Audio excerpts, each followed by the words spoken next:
د بېوسۍ ټیټه شمله نه وه پکار د بېوسۍ ټیټه شمله نه وه پکار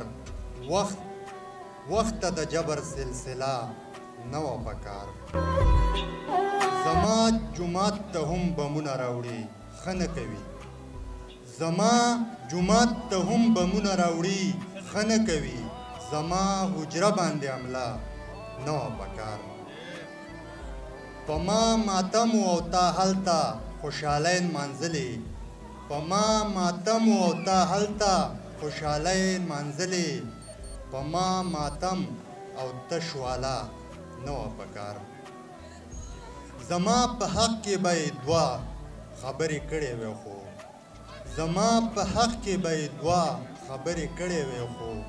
چې ستا په شونډو وتاله نه وه پکار په دې خود سره ستمګر به احساس پیدا شي په دې خود سره ستمګر کې به احساس پیدا شي زما په خوله دغه جمله نه وه پکار او اقبال منګه همیشه په ځان په خپله کړې اقبال منګه همیشه په ځان په خپله کړې د دې نظام هډوګیله نه وه